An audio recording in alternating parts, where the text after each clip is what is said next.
जैसे आप जानते हैं कि I am an animal communicator. I do telepathic conversations with pet, plants, trees. Similarly, the application also goes to a land.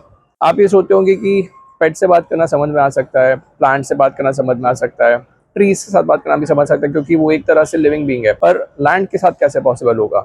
इससे हम समझने के लिए मैं कहना चाहूँगा कि अगर आप इंडियन कल्चर से बिलोंग करते हैं, अगर आप हिंदू धर्म से, सनातन धर्म से बिलोंग करते हैं, हमारे कल्चर में, हमारे देश में हर एक जगह को अपना एक एनर्जी फॉर्म दिया गया है. फॉर एग्जाम्पल, आप जिस जमीन में रहते हैं, आप जिस घर पे रहते हैं, उस घर के देवता को हम वास्तु देवता कहते हैं, क्योंकि वहाँ पे जो वास्तु पुरुष की जो स्थापना होती है, जो वास्तु पुरुष वहाँ पे होते हैं, उनका एक डिवाइन एम्बॉडीमेंट करना और या उनको एक डिवाइन स्पेस देना, उसे हम वास्तु पुरुष कहते हैं या वास्तु देवता कहते हैं. वैसे ही आप जिस गांव में रहते हो, आप जिस जगह से बिलोंग करते हो, उसके लिए ग्राम देवता होते हैं. अगर आपका कोई प्लॉट है, अगर आपका कोई फार्म है, वहाँ पे रक्षा करने के लिए वहाँ पे क्षेत्रपाल होते हैं, जिसे ट्रेडिशनली उस ज़माने में ज़मीन के अंदर जो सर्प देवता, जो बहुत सारे नाग वहाँ पे रहते थे, उनकी वो जगह थी, वो जगह की फर्टिलिटी बढ़ाते थे. इसलिए उस जगह पे उनका पहले हक माना जाता है और इसलिए उस जगह पे क्षेत्रपाल, क्योंकि वो क्षेत्र का पालन करते हैं, इसलिए उनका स्थान देके उनको मान दिया जाता है. आप साउथ इंडिया में देखोगे तो वहाँ पे क्षेत्रपाल का कंसेप्ट काफ़ी विस्तृत है. आप ग्राम देवता की बात करें तो कोंकण विस्तार में खास करके अगर कोई गांव में कोई नई चीज़ भी बनानी है, अगर एक आपको फैक्ट्री डालनी है, अगर आपको घर भी लेना है, तो ग्राम देवता से कौल लेकर, यानी कि ग्राम देवता की परमिशन लेकर वो चीज़ें की जाती है. सिमिलरली, आप जिस कुल से बिलोंग करते हैं, वो कुल को रक्षण करने वाले कुल देवता होते हैं. इसी तरह से हम जिस भी जगहों पे रहते हैं, उस जगह की लिविंग एनर्जीज होती है, उसे हम लैंड एनर्जीज या स्पेस एनर्जीज कहते हैं.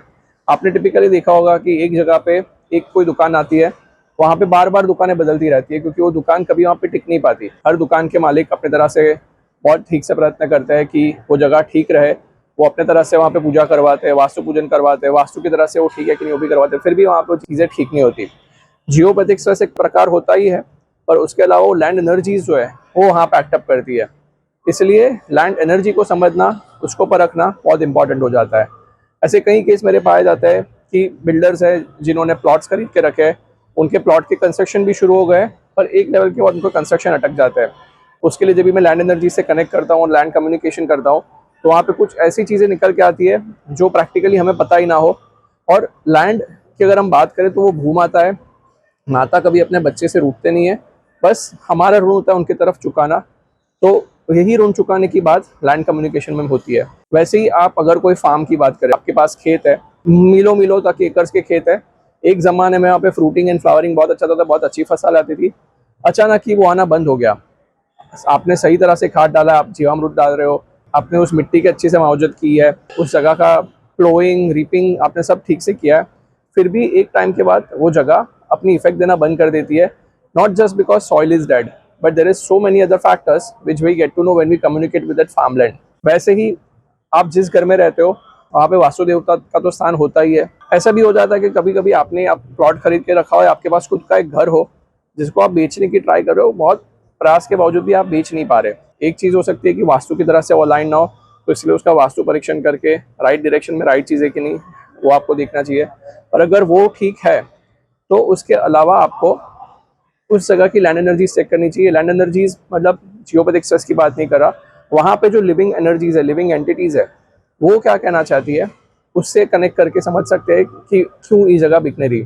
फॉर एग्जांपल, 5 एकड़ की जगह थी महाराष्ट्र के इंटीरियर में. वो लोग बहुत ट्राई कर रहे थे बेचने के लिए, बेच नहीं पा रहे थे.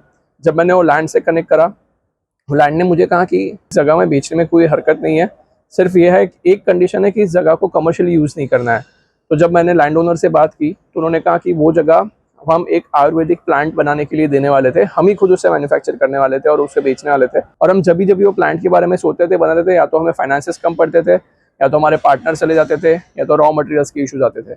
इस तरह से वो जगह ने इतना प्रदर्शित किया कि यहाँ पे कोई कमर्शियल काम ना हो. इस जगह को अगर आप सेवा की तरह से यूज़ कर पाते हो, इस जगह को अगर आप किसी को बुला के वहाँ पे आप होलिस्टिक हीलिंग कर सकते हो, तो वो जगह ठीक से काम करेगी, क्योंकि उनको मैन्युफैक्चरिंग ना करके हीलिंग का काम करना वो लैंड की प्रॉपर्टी थी. इसीलिए लैंड कम्युनिकेशन और land telepathy is crucial in understanding why your land is behaving the way it is, why there is a glitch which you are feeling, or in case if you are feeling that your life is stuck, is it not because of a land or is it not because of the house in which you are staying or the plot that you have. खास करके to all the builder brothers or the developers who work, I've seen that even when the trees or the plants are harmed and they are not being retransplanted rightly, I've seen a significant impact coming in their projects in their life. ये अभी तुरंत नहीं आता, पर वो कर्म अपना काम करता है, धीरे धीरे धीरे करके उसकी इम्पैक्ट्स आने लगती है। और जब उसको हम ट्रेस बैक करते हैं लैंड कम्युनिकेशन थ्रू, तो वो जाता है कुछ सालों पहले, और उसके हम फिर रूट्स निकल के उसको वहाँ से हम एड्रेस कर सकते हैं। So in case if you feel that either of your land is stuck और if you are feeling stuck in the certain environment, आप जो घर में रह रहे हो जहाँ पे कोई इश्यूज़ हो रहे हैं, वहाँ पे रिलेशनशिप स्टेबल नहीं रह रहे, आपने वास्तु के सब उपाय कर लिए फिर भी वहाँ पे आपको चाहिए उस हिसाब से शांति नहीं मिल रही, या आपकी जगह बिक नहीं पा रही, या आपका बिजनेस वहाँ पे प्रॉस्पर नहीं हो रहा, इन सब केस में you can reach out to me and I will try to communicate with the land and tell you what could be the best result. यहाँ पे मैं सिर्फ एक ही चीज़ कहना चाहूँगा कि ये कम्युनिकेशन में I just become a medium between you and the land. So whatever output that comes, whatever result that comes, it's totally dependent on the land. कभी कभी it takes few days for me get answer from the land, because एक जगह पे बहुत गतिविधियाँ एक साथ होती है। ऐसा हो सकता है कि एक पहले आप रह रहे हो, उसके पहले कोई और रह रहा हो, या समझो एकदम बैरन लैंड है, वहाँ पे बहुत सारी दृश्य चीज़ें की भी मूवमेंट हो सकती है। तो ये समझने के लिए, उसकी मूवमेंट के लिए, उसको एड्रेस करने के लिए आई मे टेक फ्यू डेज। इसमें मैं रिजल्ट इसलिए गारंटी नहीं करता क्योंकि एंड ऑफ द डे हम प्रकृति के साथ रहते हैं, प्रकृति देवता की इच्छा है कि उनको वहाँ से क्या आउटपुट चाहिए। मैं जस्ट एक मीडियम बन के आपको वो इन्फॉर्मेशन यहाँ से वहाँ, लैंड से आप तक पास कर सकता हूँ। Thank you.